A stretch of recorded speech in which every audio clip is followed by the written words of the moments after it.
Society builders paved the way to a better world, to a better day. A united approach to building a new society.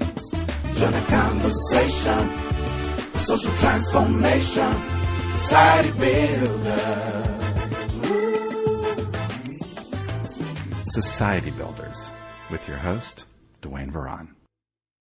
Welcome to another exciting episode of Society Builders, and thank you for joining the conversation for social transformation. Today's episode is part 2 of our discussion exploring a history of tomorrow. Now, in our last episode, we explored the art of fashioning, of translating vision into reality, of bringing it into fruition. I hope your key takeaway from that episode was that fashioning is a skill and that there are ingredients like faith and action that are indispensable to effectively make it happen. So fashioning is something we have to work hard at, get good at, to be effective at. But our discussion was largely framed around the experience you can have as an individual. In other words, what you can do to bring vision into fruition in your own life. The task of doing this at a collective level is infinitely more challenging because, of course, a community of people have to together embark on that voyage. And in the Baha'i context, this is even more complex because this has to occur with true consultative will, and not as a result of some kind of coercive pressure. In other words, Baha'is have to choose to bring about this kind of collective change. So, how do you get a group of people to buy into a vision, adhere to a game plan, give of themselves, and actively work together to bring it to fruition? Just as fashioning at the individual level is a skill, translating vision into reality at a collective level is also a skill, and it requires its own set of ingredients to effectively make it happen. There are things that we can do that will make it more or less likely that we'll be effective at pulling it all off. Now you can see why I wanted to first discuss vision at the individual level before tackling it at a collective level. It's just so much harder to do as communities. But I hope that as we explore this theme, we'll better appreciate not only the challenge, but also the opportunities, the key ingredients that help us do this better. And in that context, we'll return to the critical role of the guidance from the Universal House of Justice that we've been referring to across these first 3 episodes, the release of the society-building power of the faith in ever greater measures. So my hope is that by the end of this episode, we can better appreciate not only why this guidance is so seminal to Baha'is, but also how critical it is to shaping our journeys moving forward as communities. We'll better situate the unique role this guidance plays in shaping our collective will, our collective capacity for bringing vision to fruition.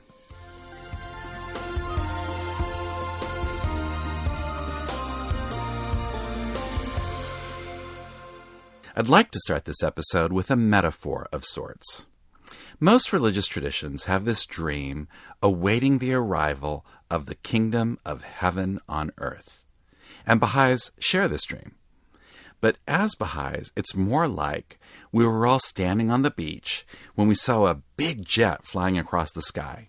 And out of this big cargo jet came a massive crate. And as the crate came down with parachutes deploying, we noticed that all across the crate were written the words, Kingdom of Heaven on Earth. So naturally, we were all so excited. This was the Kingdom of Heaven on Earth. I mean, this is what we've been waiting centuries for. And so, overwhelmed with joy, we opened up the crate and looked inside. And to our surprise, it was a do-it-yourself kit. In truth, this is the story of all great religions. All of the prophets and manifestations of God have come to us with the blueprints for building the kingdom of heaven on earth. And rather than roll up our sleeves and get busy working to build it, we keep looking up to the heavens waiting for it to happen. What we don't appreciate is that it already happened, just like the temple being already built, as we discussed in our last episode. We just need to now get busy and build it, or continue building it, as the case may be. This kind of common plan is largely what defines a community of faith. A community of faith is a group of people who have bought into a particular vision and are willing and eager to contribute of themselves to building it. So what you see in the Baha'i Faith is the plan which Baha'u'llah brought for the world today.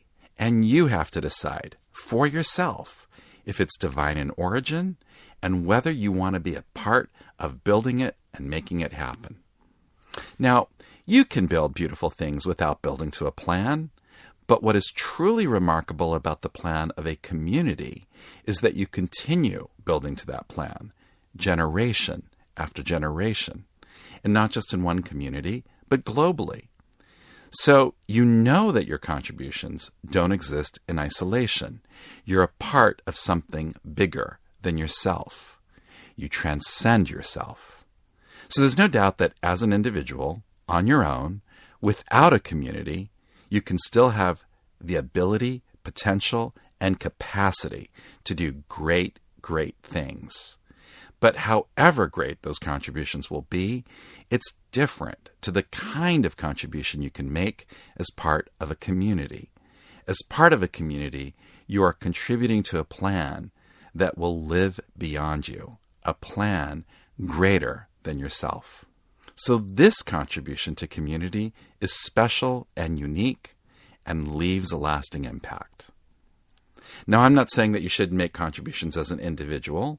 After all, not everything you do will inherently fit in the corridor of community. All I'm saying is that, in addition to your individual contributions to the world, be a part of a community and contribute also to that community's ability to make its contributions as well. And in today's episode, we want to explore that process of contributing at the community level.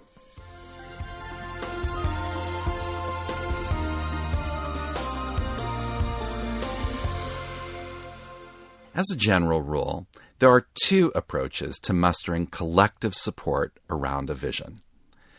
The first approach is coercive. You use the levers of reward and punishment to push a community to implement your plan. At its extreme, this occurs through tyranny, through sheer force. The first emperor of China, for example, had a great vision for the erection of a great wall protecting his lands.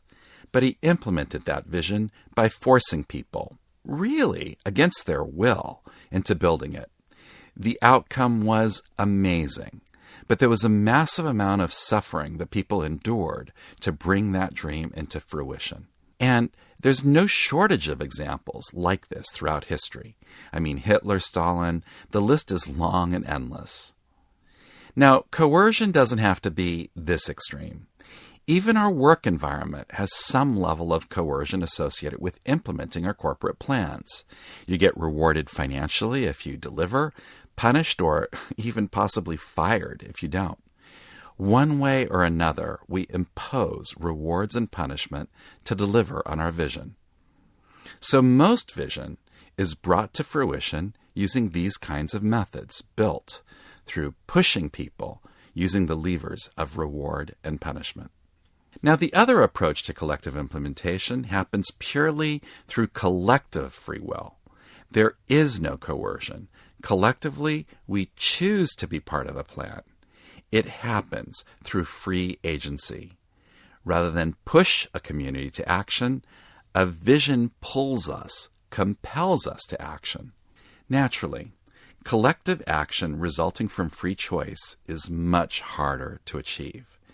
But it's also far more meaningful, because free will is what gives our choice value.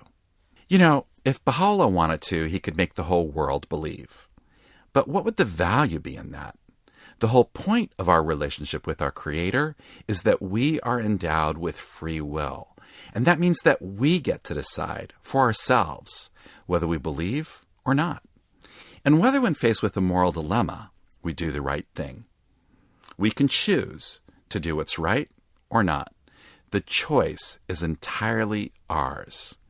But that is what gives our lives meaning.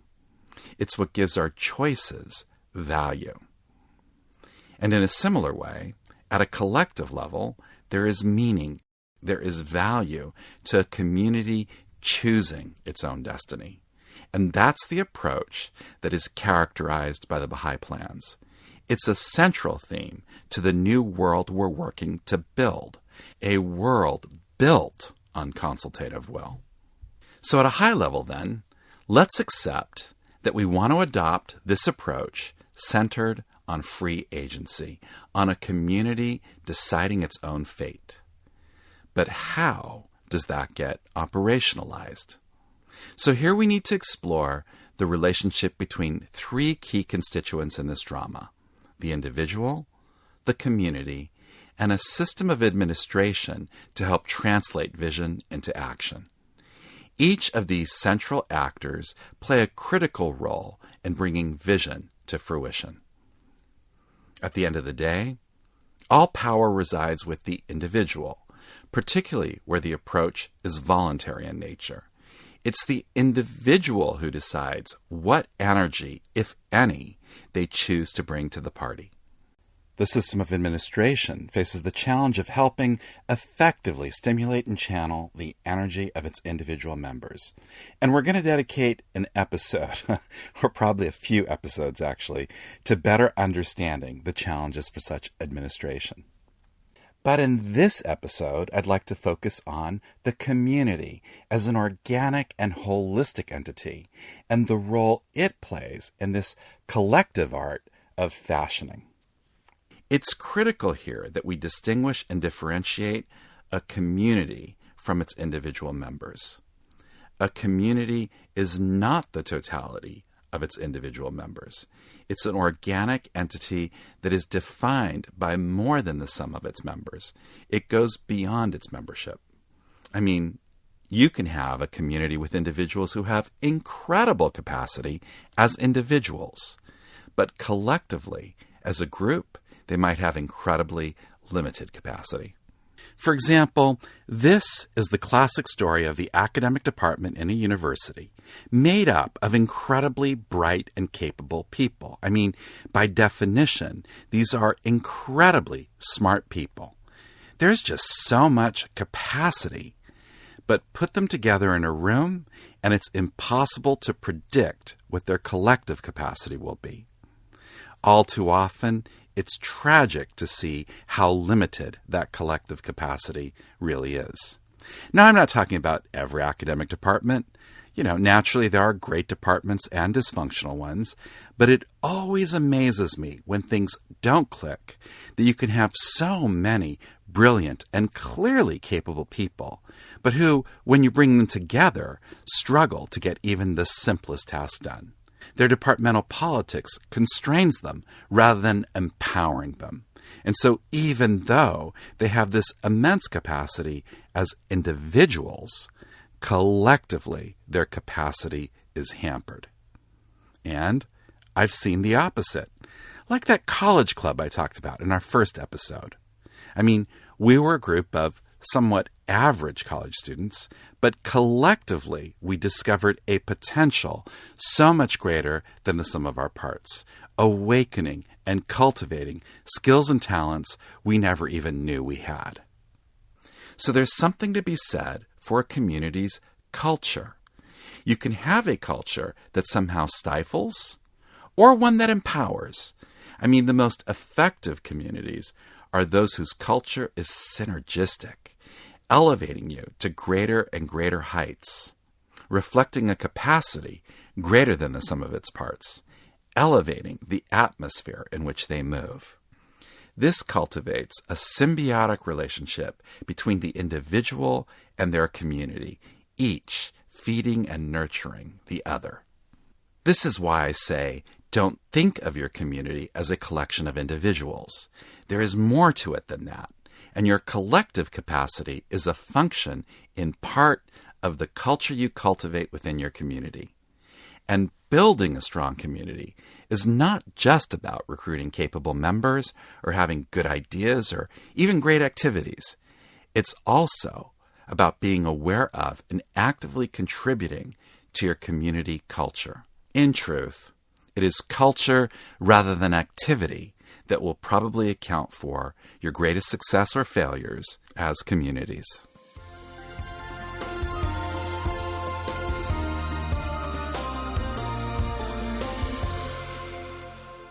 Beyond culture, we should also talk about a community's latent and demonstrated capacity. Our latent capacity is our potential. In fact, I'll refer to latent capacity as potential to help differentiate it from demonstrated capacity throughout this episode. Now, we don't need to impose a limit on our potential for today's discussion. So let's dream big, like those early believers in Chicago that we talked about in our last episode, who dreamed of building a monumental temple and who eventually pulled it off. That's our potential, our latent capacity, and it's truly infinite in scope. But your demonstrated capacity is what, in the light of experience, you are able to achieve today as a community. For example, can you imagine your community hosting an event and getting 100 people to turn up? Well, if you can, good job. Now imagine filling a stadium with tens of thousands of people coming. Maybe that dream sounds implausible for you today. So while it's definitely possible in terms of your latent potential, it's beyond your current demonstrated capacity. So there's a gap between our potential and our demonstrated capacity. And our challenge is, how do we grow our capacity to deliver to our potential? How do we rise to achieve a vision beyond our current capacity? This is similar to the challenge you face as an individual. How do you get from your current reality to your dream? So similarly, how do we get our communities to rise to the challenge to deliver on our collective dreams? Now, what determines what our capacity as a community is? Spoiler alert here, it's not the size of your community. You can have a very large community with thousands of members and do less than a community with just 20. I mean, of course, size is a factor, but it's not the critical factor. The single most important predictor of your capacity as a community is your unity. Baha'u'llah tells us that no power can exist except through unity. If you are united, you can make great things happen. And in fact, your capacity will surge and grow. But if you're not united, your ability to get almost any task done will always be hampered, irrespective of how incredible your idea might have been. Perhaps the best measure of our unity is the degree of participation by our membership in any community initiative. Our goal, of course, should be universal participation. But while that's a tall order, it conveys a principle, a direction. The more people who choose to participate, the more confident we can be that we're seeing unified action. If an initiative can't win the participation of its membership, it's spinning its wheels, and it's unlikely to ultimately succeed, no matter how exciting the genesis of that action might have been. And of course, our unity must have direction. There's no point in being unified in inaction. Unity finds its expression in service, and that requires determination, dedication, energy, the energy of our communities, willingly giving of themselves in the arena of action. And of course, that energy must be positively oriented, focused on what you're trying to build and not getting bogged down by the obstacles we face. It's vision which cultivates the release of this kind of energy.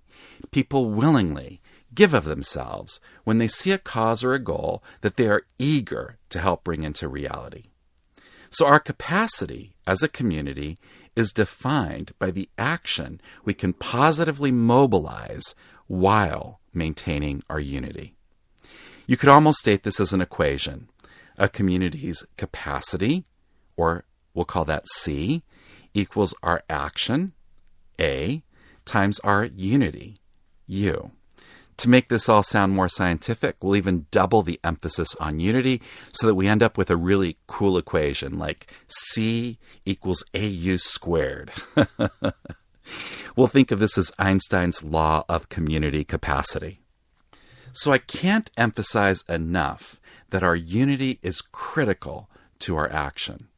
The challenge here is to channel action in corridors that will build and cultivate our unity.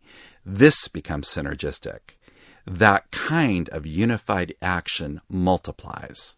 And as it does that, it also attracts divine confirmations. And this business of attracting divine confirmations is the true secret to our ultimate success.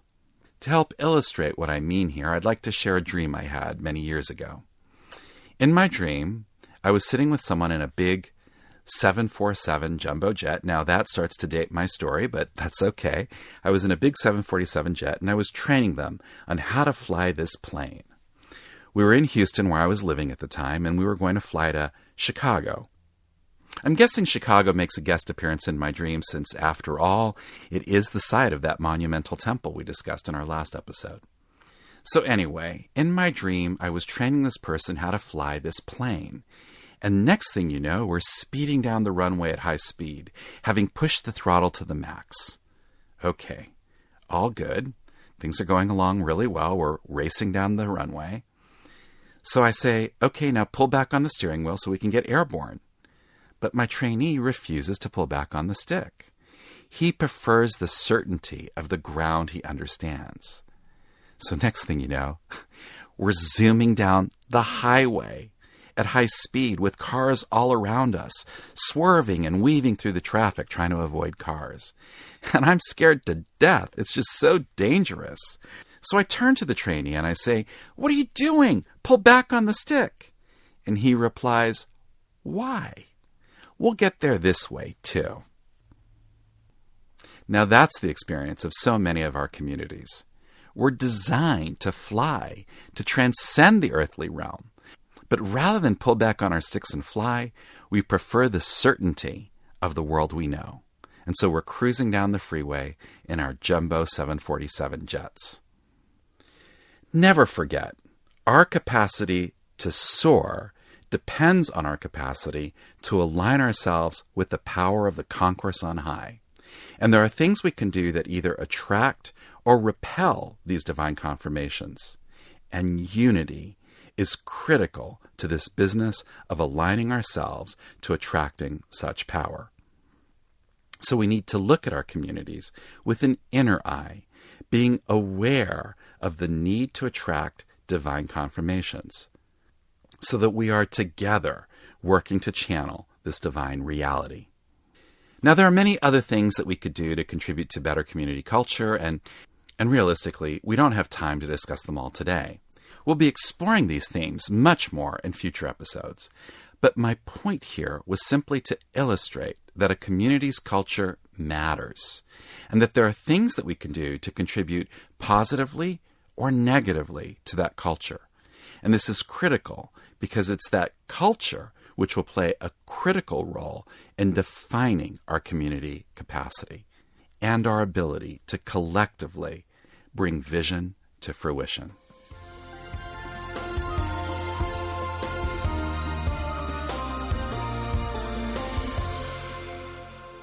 Now, as I mentioned earlier, vision often plays the key role in mobilizing a community and keeping it united. Vision directly impacts a community's capacity to fashion and its capacity for unified action.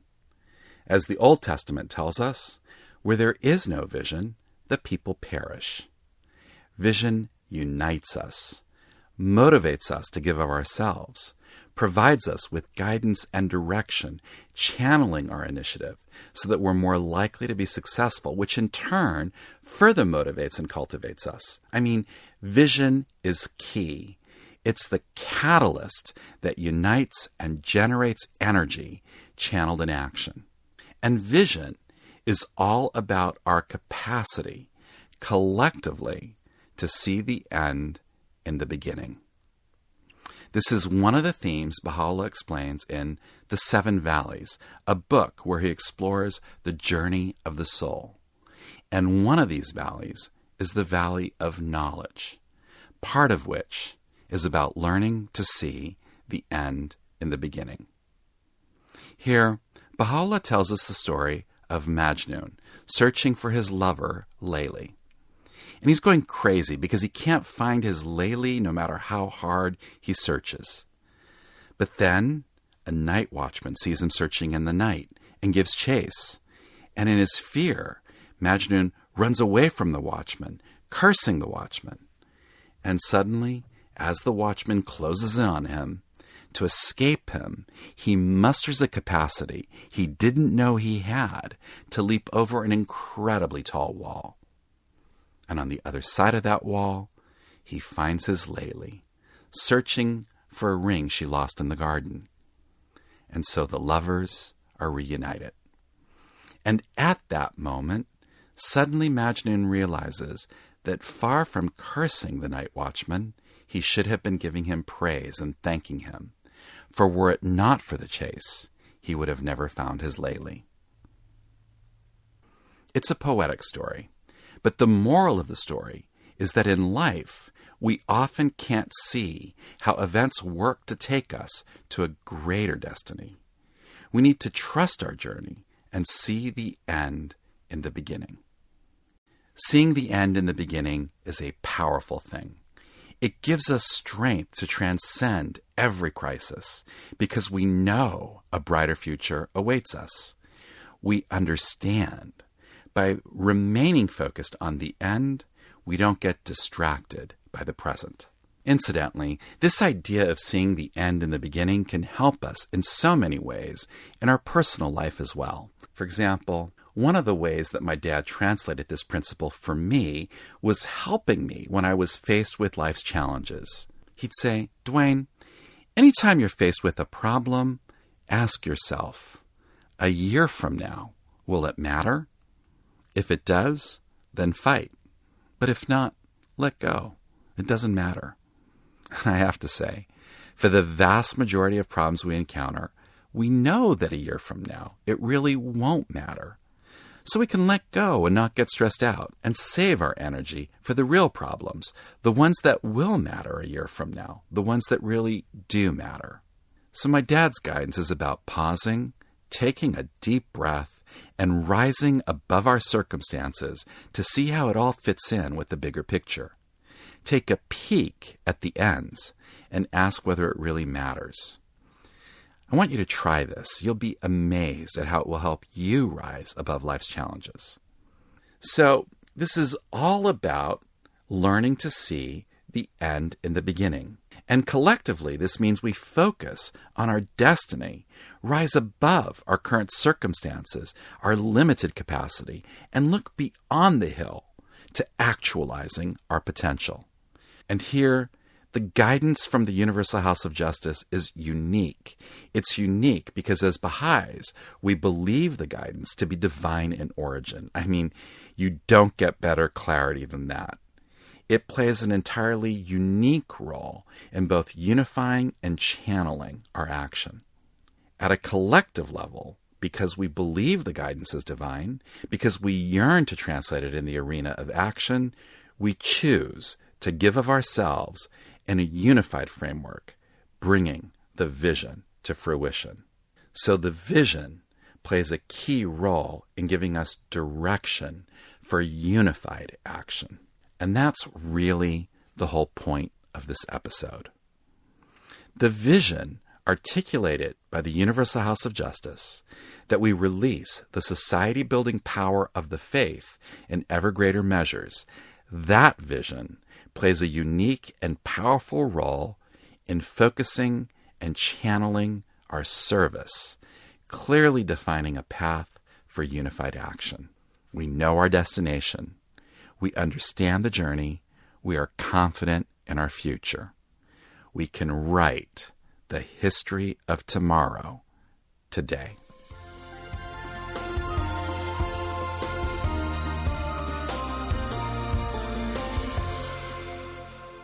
Now, it's taken me these first 3 episodes just to set the stage for our series, just to help clarify why the guidance that we release the society-building power of the faith in ever greater measures is so seminal to Baha'is worldwide. Hopefully, we can better appreciate how this kind of fashioning is a skill, that there are things that we can do to get better and better at it at both the individual and collective level.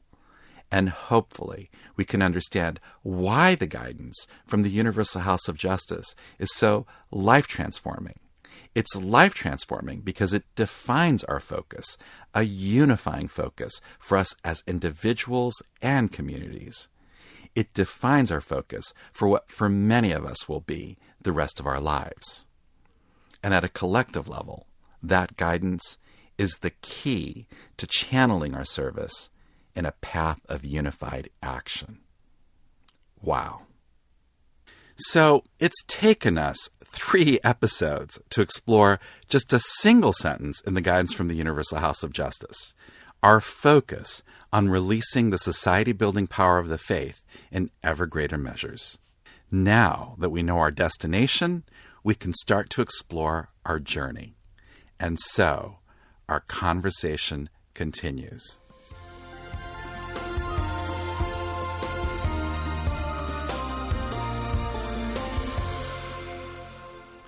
In our next episode, we'll start to explore the mechanics of translating this vision into reality, the how. First, by exploring the relationship of the new plan to that of the previous ones. We'll explore that relationship in our next episode. So make sure you subscribe or follow this series, tell your friends about it, and leave us your comments, suggestions, and reviews at societybuilders.com. Thank you for joining the conversation on social transformation. I look forward to continuing our conversation next time on Society Builders. Society builders paved the way to a better world, to a better day. A united approach to building a new society. There's a crisis facing humanity. People suffer from a lack of unity. It's time for a better path to a new society. Join a conversation, a social transformation. Society builders. Conversation, a social transformation, society builders. So engage with the local communities and explore the exciting possibilities. We can elevate the atmosphere in which we move. The paradigm is shifting, it's so very uplifting. It's a new beat, a new song, a brand new groove. Join a conversation, a social transformation, society builders. Join a conversation, a social transformation, society builders. The Baha'i faith has a lot to say, helping people discover a better way with discourse and social action framed by unity. Now the time has come to lift the game and apply the teachings of the greatest name and rise to meet the glory of our destiny. Join a conversation, a social transformation, society builders. Conversation, a social transformation, society builder.